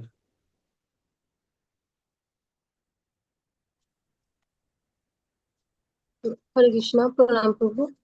অতএব হে সাধু শ্রেষ্ঠ, আপনি আমাদের সেই অপ্রাকৃত ভগবত ভক্তির বিষয়ে উপদেশ দান করুন, যার ফলে সকলের হৃদয়ে বিরাজমান পরমেশ্বর ভগবান সম্পূর্ণরূপে আরাধিত হয়ে কৃপাপূর্বক অন্তরের অন্তঃস্থল থেকে বেদ এবং পুরাণের প্রামাণিক আত্মতত্ত্বজ্ঞান, যা তিনি কেবল তার শুদ্ধ ভক্তদেরই দান করেন, তা যেন আমাদের কাছে প্রকাশ করেন। হরে কৃষ্ণ, প্রণাম প্রভু। তো অপ্রাকৃত ভগবত ভক্ত বিষয়ের উপদেশ দেওয়ার জন্য তিনি মৈত্রী ঋষির কাছে অনুরোধ করছেন। অর্থাৎ সাধুবরিয়া আদিশ বর্তম, অর্থাৎ সাধু শ্রেষ্ঠ, আমাদের আদেশ করুন। সাধু বারিয়া মানে যে আপনি হচ্ছেন সাধুদের মধ্যে শ্রেষ্ঠ, হে মৈত্রী ঋষি। মৈত্রী ঋষিকে বলছেন সাধু বারিয়া। আদিশ, দয়া করে নির্দেশ দিন। যেরকম অর্জুন গীতা বলছেন, কার্পণ্য দোষোপহতঃ স্বভাব পৃচ্ছামি তম ত্বম ধর্ম সম্মূঢ়চেতা ইয়স্ত্রেয় স্যার নিশ্চিতম ব্রূহি তন্মে শিষ্যস্তে অহম সাধিমাম। সেখানে বলছে সাধিমাম, আমাকে নির্দেশ কর। এখানে বলছে আদিশ বর্তম, আমাদেরকে পথ দেখান। বর্তম শব্দের অর্থ হচ্ছে পথ। কিসের পথ? মঙ্গলময় পথ, যেই পথে হাঁটলে মঙ্গল লাভ হবে, জীবের দুঃখ দূর হবে। সম সম পন্থা বা সম শব্দের অর্থ হচ্ছে মঙ্গল। সম শব্দের অর্থ মঙ্গল। সম মানে হচ্ছে সময়তি, জীবের দুঃখকে নষ্ট করে, ধ্বংস করে, অপনোদন করে, সেই পন্থা, সেই বর্তম কৃপা করে আপনি আমাদেরকে দেখান। এবং যে সম্রাধিত ভগবান, যে ভগবানের আরাধনা করলে বা যে ভগবানের আরাধনা কিভাবে করলে আমরা সেই আহ মঙ্গলময় লক্ষ্য ফিরে পেতে পারবো, কৃপা করে বলো। বেদ পুরাণের প্রামাণিক আত্মতত্ত্ব জ্ঞান, যা তিনি কেবল তার শুদ্ধ ভক্তদেরই দান করেন, তা যেন আমাদের কাছে প্রকাশ করেন। ভগবান কোথায় আছেন? হৃদিস্থিত। ভগবান আমাদের হৃদয়ের মধ্যেই আছেন এবং আমাদেরকে কি প্রদান করছেন তিনি সেখানে? হৃদয় থেকে থেকে ইয়াচ্ছাতি ভক্তি পুঁতে, সেই ভগবান আমাদেরকে হৃদয় থেকে ভক্তি দিচ্ছে, ভক্তি করার জন্য অনুপ্রেরণা দিচ্ছে। আমরা বুঝতে পারি না অজ্ঞানতার কারণে, এই জন্য আমরা ভক্তি করি না, কিন্তু ভগবান অনুপ্রেরণা দিচ্ছেন হৃদয় থেকে। জ্ঞানম সতত্তাদি গমম পুরাণম, আপনি অতত্ত্ব জ্ঞান আমাদেরকে এখন পুরাণম, সেই অনাদি প্রাচীন প্রামাণিক বৈদিক তত্ত্বজ্ঞান আপনি আমাদেরকে প্রদান করুন, যে পন্থায় ভগবানের সেবা করলে ভগবান সন্তুষ্ট হন। শিল প্রভুপাদ তাৎপর্যে বলছেন যে ভগবানের কাছে পৌঁছানোর রাস্তা 3টা: জ্ঞানী, যোগী, কর্মী কর্মী তারা, বা ব্রহ্ম পরমাত্মা ভগবান। এর মধ্যে উত্তম পন্থা হচ্ছে ভক্তি এবং ভগবানের আরাধনা করা। ঠিক আছে? আর ভক্তদের সঙ্গে অন্যান্য পরমার্থবাদীদের কি পার্থক্য? শিল প্রভুপাদ তাও বলছেন যে ভগবত ভক্ত ব্যতীত অন্য সমস্ত অধ্যাত্মবাদীরা জীবাত্মা এবং পরমাত্মার মধ্যে পার্থক্য নিরূপণ করে না, কেননা তারা ভ্রান্তভাবে সিদ্ধান্ত করে যে পরম চেতনা এবং স্বতন্ত্র জীবের চেতনা এক ও অভিন্ন। তারা ঈশ্বরে এবং জীবে ঐক্যতা ভাবে, কিন্তু ভক্তিতে আমরা 3টে জিনিস সবসময় নিত্য বর্তমান বলে আমরা স্বীকার করি শাস্ত্র সিদ্ধান্ত অনুসারে: সেবক, সেব্য আর সেবা। তো এখানে সেবক কখনো সেব্যর সমান হয় না, সে সবসময় সেব্যর অধীনে থাকে, ভগবানের অধীনে থাকে। এই বিষয়।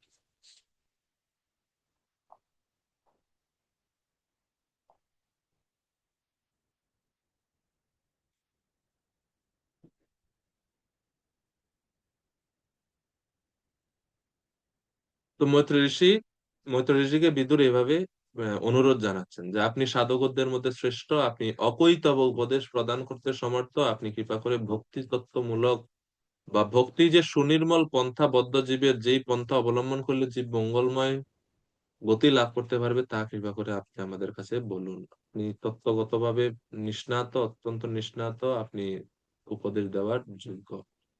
এরপরে 5 নম্বর শ্লোক এখন 5 থেকে 9 এখন তিনি প্রশ্ন জিজ্ঞেস করছেন যে এই বিষয়ে বলো। 5 নম্বর শ্লোকে পুরুষ অবতার সম্বন্ধে জিজ্ঞেস করছে, পুরুষ অবতারদের সম্বন্ধে কৃপা করে বর্ণনা করো। ঠিক আছে, তো ওরা অনুবাদ পড়ে পড়ে যাই, এগুলো প্রশ্ন এখানে। সুধামৃত গৌরাঙ্গ প্রভু কৃপা করে বলো 5 নম্বর শ্লোকের হরে অনুবাদ। কৃষ্ণ। প্রণাম প্রভু। হে মহর্ষি, সম্পূর্ণরূপে স্বতন্ত্র, নিস্পৃহ, ত্রিলোকের অধীশ্বর এবং সমস্ত শক্তির নিয়ন্তা পরমেশ্বর ভগবান কিভাবে অবতরণ করে এই জগতে সৃষ্টি করেন এবং তা পালনের জন্য সকলের জীবিকা নির্বাহ করেন, আপনি দয়া করে তা বর্ণনা করুন। হরে কৃষ্ণ, প্রণাম। ভগবান আত্মতন্ত্র অর্থাৎ প্রকৃতির অধীন নয়, তিনি হচ্ছেন মায়ার নিয়ন্তা। তো করোতি কর্মাণি, তিনি অবতার গ্রহণ করে অবতরিত হয়ে বিভিন্ন কর্মগুলো কিভাবে করে থাকেন। যদিও তিনি স্বতন্ত্র, তিনি নিস্পৃহ, তিনি ত্রিলোকের অধীশ্বর, সমস্ত শক্তির নিয়ন্তা, তারপরেও তিনি দেখি অবতরণ করেন, এই জগৎ সৃষ্টি করেন, পালন করেন, জীবিকা নির্বাহ করেন। এগুলো কিভাবে করে থাকেন সেটা আপনি আমাদের কাছে বর্ণনা করুন। অর্থাৎ কিভাবে ভগবান জগৎ সৃষ্টি এবং পালন করেন। তো জগৎ সৃষ্টি এবং পালন কারা করে থাকে? পুরুষ অবতারদের দ্বারা হয়ে থাকে। তো পরোক্ষভাবে তিনি পুরুষ অবতার সম্বন্ধে প্রশ্ন জিজ্ঞেস করছেন। ভগবানের এখানে অনেকগুলো গুণের কথা আমরা দেখতে পাই। প্রথমত ভগবানকে বলা হচ্ছে আত্মতন্ত্র। আত্মতন্ত্র শব্দের আরেকটা সমার্থক শব্দ হচ্ছে স্বাধীন, স্বরাট বা স্বতন্ত্র। ভগবান নিজে নিজে পরিপূর্ণ, তিনি স্বাধীন, যা ইচ্ছা তা করতে পারে। তারপরে ত্রিঅধীশ্বর। ত্রিঅধীশের বর্ণনা আমরা দেখছিলাম আগে। ভগবান তিনের অধীশ্বর। তিনের অধীশ্বর বলতে 3 গুণের অধীশ্বর, তিনের অধীশ্বর বলতে ত্রিলোকের অধীশ্বর, তিনের অধীশ্বর বলতে 3 প্রকার যে যোগপন্থা সকলেরই অধীশ্বর তিনি। এভাবে তিনের অধীশ্বর আমরা দেখছিলাম। তো এখানে বলা আছে ত্রিঅধীশ্বর। আর নিরীহ। নিরীহ মানে এমন না যে ভগবান খুব ভয় ভয় পায়, নিরীহ মানুষ এরকম না। নিরীহ শব্দের অর্থ হচ্ছে বাসনা রহিত। ভগবানের কোনো বাসনা নাই। বাসনা নাই বলতে এমন না যে ভগবান বাসনাহীন। যদি এটা বলা হয় তাহলে আহ উপনিষদের এই শ্লোক গুলা, মন্ত্রগুলা ভুল হয়ে যাবে। যে স অকাময়ত, তিনি জীব বিশ্ব সৃষ্টির জন্য বা জীব প্রকাশের জন্য ইচ্ছা করলেন। বাসনা আছে কিন্তু জড় বাসনা নেই, চিন্ময় বাসনা আছে। তিনি চান ভক্তদেরকে আনন্দ দেওয়ার জন্য, তিনি চান ভক্তদের সঙ্গে ভাবের আদান প্রদান করার জন্য। তো বাসনা বলতে জড় বাসনাহীন। তো শিল প্রভুপাদ এই সৃষ্টির কার্যে নিযুক্ত 3 বিষ্ণু সম্বন্ধে এখন এখানে বর্ণনা করছেন তাৎপর্যের মধ্যে, যে সৃষ্টি কার্য সম্পাদনের নিমিত্তে 3 জন পুরুষ অবতার আছে। এবং এই 3 পুরুষ অবতারের কথা আমরা প্রথম স্কন্ধের 3য় অধ্যায়ের শুরুতে আলোচনা করছিলেন, দেওয়া আছে কিভাবে কারণোদকশায়ী বিষ্ণু থেকে সমস্ত সৃষ্টির মূল উপাদানগুলো প্রকাশিত হয়। এরপরে গর্ভোদকশায়ী বিষ্ণু তিনি ব্রহ্মাণ্ডের গর্ভে প্রবেশ করে তার বিন্দু দ্বারা ব্রহ্মাণ্ড অর্ধেক পরিপূর্ণ করে তাতে শায়িত হন। তার থেকে ব্রহ্মার উৎপত্তি হয়। ব্রহ্মাকে তিনি দায়িত্ব দেন, ব্রহ্মা সব লোকসমূহ সৃষ্টি করে, জীবের দেহ সৃষ্টি করে। জীবের দেহ সৃষ্টির পরে গর্ভোদকশায়ী বিষ্ণুরই প্রকাশ ক্ষীরোদকশায়ী রূপে তিনি সমস্ত জীবের অনুপরমাণুর মধ্যে প্রবেশ করেন, এবং এইভাবে সৃষ্টিটা শুরু। প্রথম স্কন্ধে 3য় অধ্যায়। তো এখানেও প্রপাত তাৎপর্যে এই পয়েন্ট গুলো আলোচনা করছেন।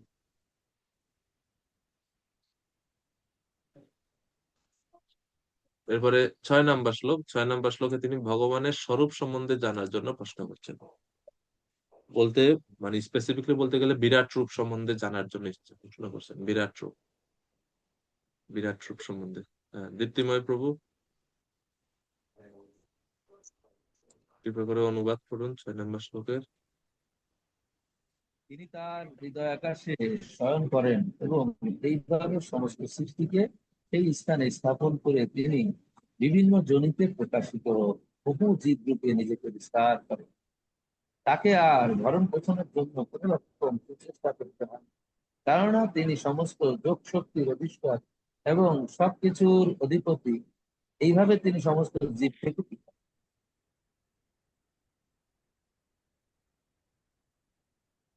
এইভাবে তিনি সমস্ত জীব থেকে পৃথক। তো এই যে ভগবানের স্বরূপ সম্বন্ধে বলছে, তিনি তার হৃদয় আকাশে শয়ন করেন এবং এইভাবে সমস্ত সৃষ্টিকে সেই স্থানে স্থাপন করে তিনি বিভিন্ন জনিতে প্রকাশিত বহু জীব রূপে নিজেকে বিস্তার করেছে। বহু জীব রূপে নিজেকে বিস্তার করেন, এটা হচ্ছে বিরাট রূপ। কারণ বিরাট রূপ মানে হচ্ছে ব্রহ্মাণ্ডের সমস্ত কিছু ভগবানের শরীরে আছে। হ্যাঁ, প্রত্যেক জীবকুল সবকিছু ভগবানের শরীরে আছে, এই জন্য এটাকে বলা হচ্ছে বিরাট রূপ। হচ্ছে যথা পুনঃ শ্রেষে, যে রূপ পুনরায় নিজ হৃদয় রূপ আকাশে তিনি বিভিন্ন জীব রূপে নিজেকে বিস্তার করলেন।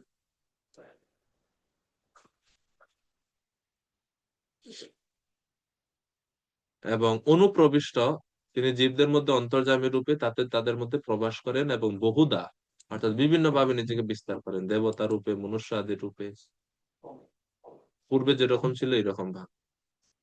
তো প্রভুপাদ তাৎপর্যের প্রথম দিকে বলছেন, আমাদের হৃদয়ের মধ্যে বিভিন্ন সময় বিভিন্ন ধরনের সন্দেহ থাকে, কিন্তু কিছু অতিরিক্ত প্রশ্ন থাকে। প্রভুপাদ তাৎপর্যে একটা প্রশ্ন, একটা জিনিস পরিষ্কার করছেন, যেটা পরবর্তীতে আমাদের অনেক সহায়তা হবে, যে তৃতীয় স্কন্ধে এবং চতুর্থ স্কন্ধে এরকম আছে যেখানে আমাদের মধ্যে সন্দেহ উৎপন্ন হয়।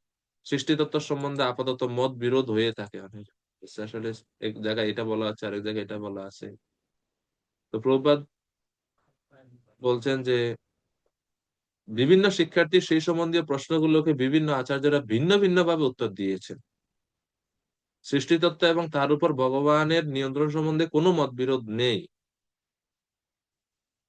তবুও কল্পভেদে কখনো কখনো কিছু কিছু পার্থক্য হয়ে থাকে সৃষ্টিতত্ত্ব। এই জন্য দেখবেন এক এক জায়গার বর্ণনা একটু একটু ভিন্ন ভিন্ন রকম দেখা যায়। তো এটা হচ্ছে কল্পভেদের কারণে কিছু স্বল্প পার্থক্য থাকে।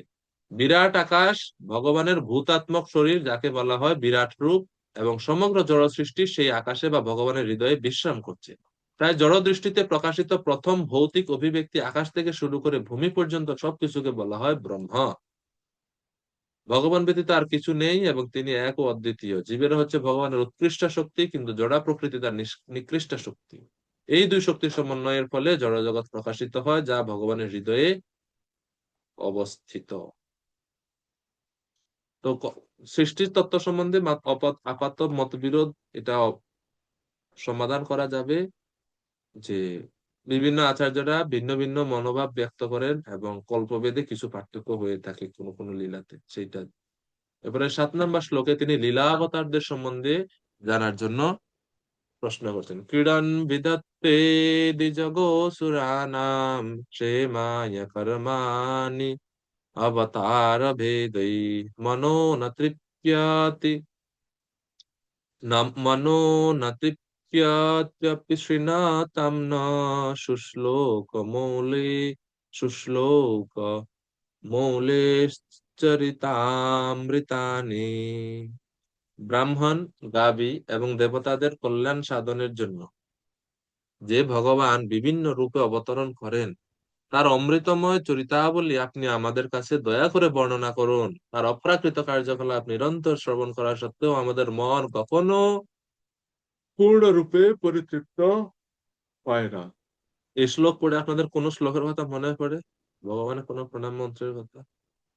যে ভগবান ব্রাহ্মণ, গাভী, দেবতাদের কল্যাণের জন্য নিজে বিভিন্ন রূপে অবতরণ করেন।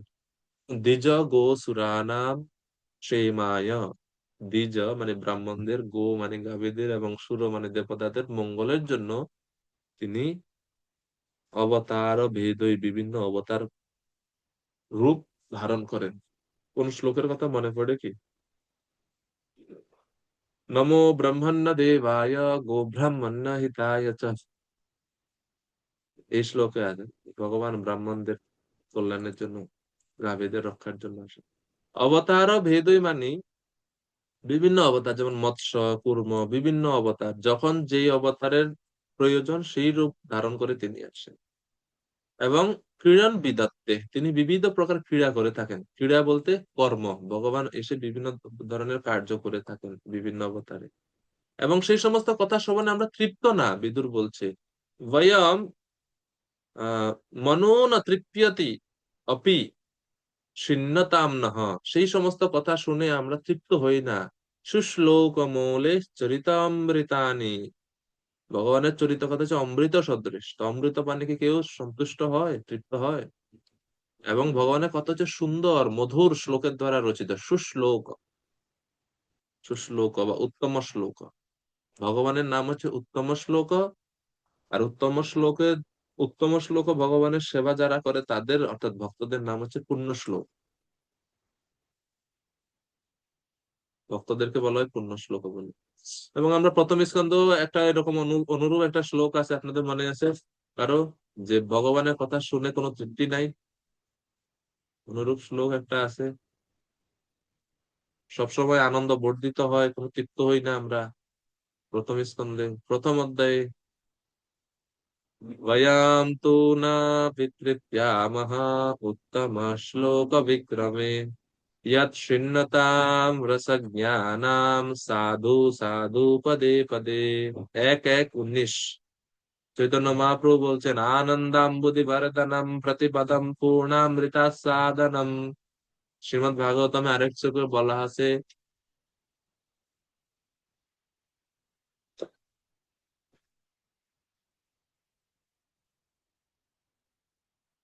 আহ শ্লোকটা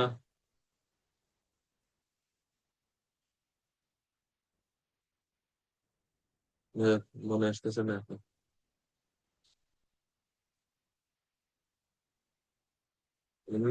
সবসময় নতুন নতুন রস ভক্তরা আস্বাদন করে থাকেন ভগবানের লীলা কথা শোনেন, কখনো তারা তৃপ্ত হয়নি। তো সেই ভাব বিদুর্য এখানে ব্যক্ত করছেন।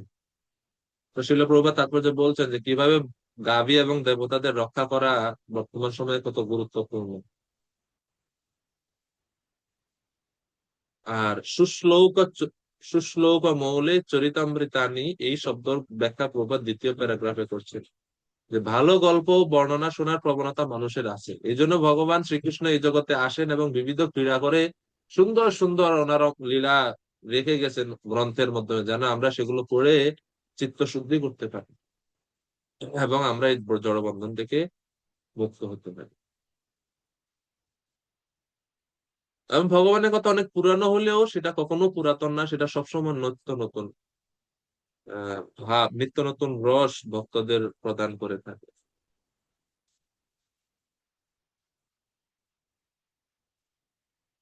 নব নব রস আস্বাদন করে থাকে ভক্তরা।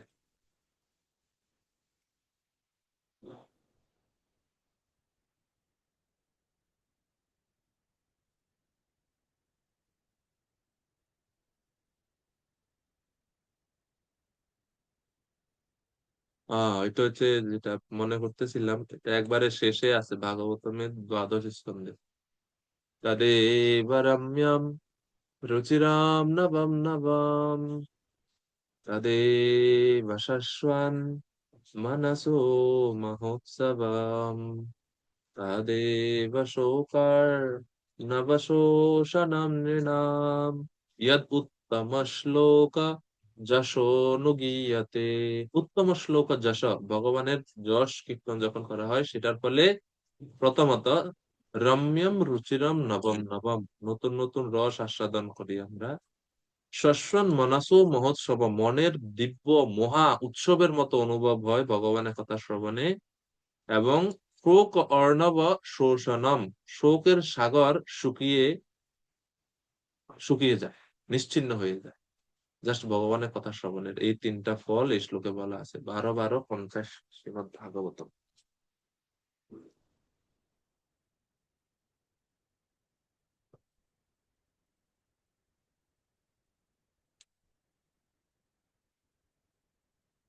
এরপরে 8 নম্বর শ্লোক, সমস্ত রাজাদের পরম রাজা বিভিন্ন গ্রহলোক এবং বাসস্থান নির্মাণ করেছেন, যেখানে জীব তাদের প্রবৃত্তি ও কর্ম অনুসারে অবস্থান করছে। ভগবানই সেই সমস্ত স্থানের রাজা এবং শাসকদের সৃষ্টি করেন। ভগবানই সমস্ত গ্রহলোক বাসস্থান এবং তাদের রাজা ও শাসককর্তাদের সৃষ্টি করেছেন, তা এই শ্লোকে বিদুর মহাশয় বলছেন। ভগবানকে এখানে অধিলোক ও নাথ বলা হচ্ছে, অর্থাৎ ভগবান হচ্ছেন সমস্ত রাজাদেরও রাজা। যারা বিভিন্ন লোকের নায়ক আছে বা রাজা আছে তাদেরও রাজা তিনি। লোকান লোকান লোকান লোকান সহলোক পালান, খুব সুন্দর। সমস্ত রাজাদের পরম রাজা ভগবানের সৃষ্টি কার্যে বিভিন্ন জীবদেরকে বিভিন্ন স্থানে রাখছে, তাদের কিসের উপর ভিত্তি করে? তাদের প্রবৃত্তি অর্থাৎ স্বভাব এবং তাদের কর্ম অনুসারে। যাদের খুব হিংস্রতা আছে তাদেরকে হিংস্র জনিতে ভগবান প্রেরণ করেন, যেমন সর্প ইত্যাদি জনিতে। এই দুইটার উপর ভিত্তি করে জীবদেরকে ভগবান প্রেরণ করেন। এবারে 9 নম্বর শ্লোক। তো আরো প্রশ্ন তিনি করছেন। তো 8 নম্বর শ্লোকের প্রশ্ন হচ্ছে যে স্থানম সম্বন্ধে, অর্থাৎ বিভিন্ন গ্রহলোকের অবস্থান কি রকম, সেগুলো আপনি আমাকে বর্ণনা করুন। স্থানম মানে বিভিন্ন লোকের গ্রহ কিভাবে আছে, কোন কোন গ্রহে কারা কারা থাকে। আর 9 নম্বর শ্লোকের প্রশ্ন হচ্ছে ভগবান কিভাবে বিভিন্ন জীবের স্বভাব, কর্ম, রূপ, কৃতি এবং নাম সৃষ্টি করেছেন। येन प्रजानाम् उत आत्मकर्म रूपाभिधानां च विधां व्यधत्तः नारायणो विश्वसृग् आत्मयोनिर् एतत् च नो বর্ণয় বিপ্রবর্য। হে দ্বিজ শ্রেষ্ঠ বিপ্রবর্য, কৃপা করে আমাদের বলুন কিভাবে বিশ্বস্রষ্টা স্বয়ং সম্পূর্ণ নারায়ণ বিভিন্ন জীবের স্বভাব, কর্ম, রূপ, আকৃতি এবং নাম সৃষ্টি করেছে। তো পূর্ব শ্লোকে স্থানম সম্বন্ধে বা বিভিন্ন গ্রহ সম্বন্ধে জানতে চেয়েছেন, আর এখন বিভিন্ন জীবের স্বভাব, কর্ম, গুণ, আকৃতি এবং নাম সম্পর্কে তিনি জানতে চাইছেন। এইভাবে এই শ্লোক পর্যন্ত, 9 নম্বর শ্লোক পর্যন্ত বিদুরের অনেকগুলো প্রশ্ন, অনেক কিছু জানতে চেয়েছে। জানতে চাওয়ার পরে এখন 10 থেকে তিনি এই কৃষ্ণ কথা শ্রবণের জন্য যে আগ্রহ, সেটা তিনি ব্যক্ত করবেন। এর থেকে কি বোঝা যায়, যদিও তিনি অনেক কিছু জানতে চেয়েছেন, কিন্তু ওনার মনের মধ্যে একটা ইচ্ছা খালি, যে কৃষ্ণ কথা শুনতে চান। ঠিক আছে, প্রশ্ন অনেক করছেন কিন্তু মূল মনের ভাব একটা, যে আমি কৃষ্ণ কথা শুনতে চাই। তো এই জন্য পরের সেকশনে 10 থেকে 16তে কৃষ্ণ কথা শ্রবণে বিদুরের একান্ত আগ্রহের কথা আমরা দেখবো সামনের ক্লাসে। হরে কৃষ্ণ, হরে কৃষ্ণ, কৃষ্ণ কৃষ্ণ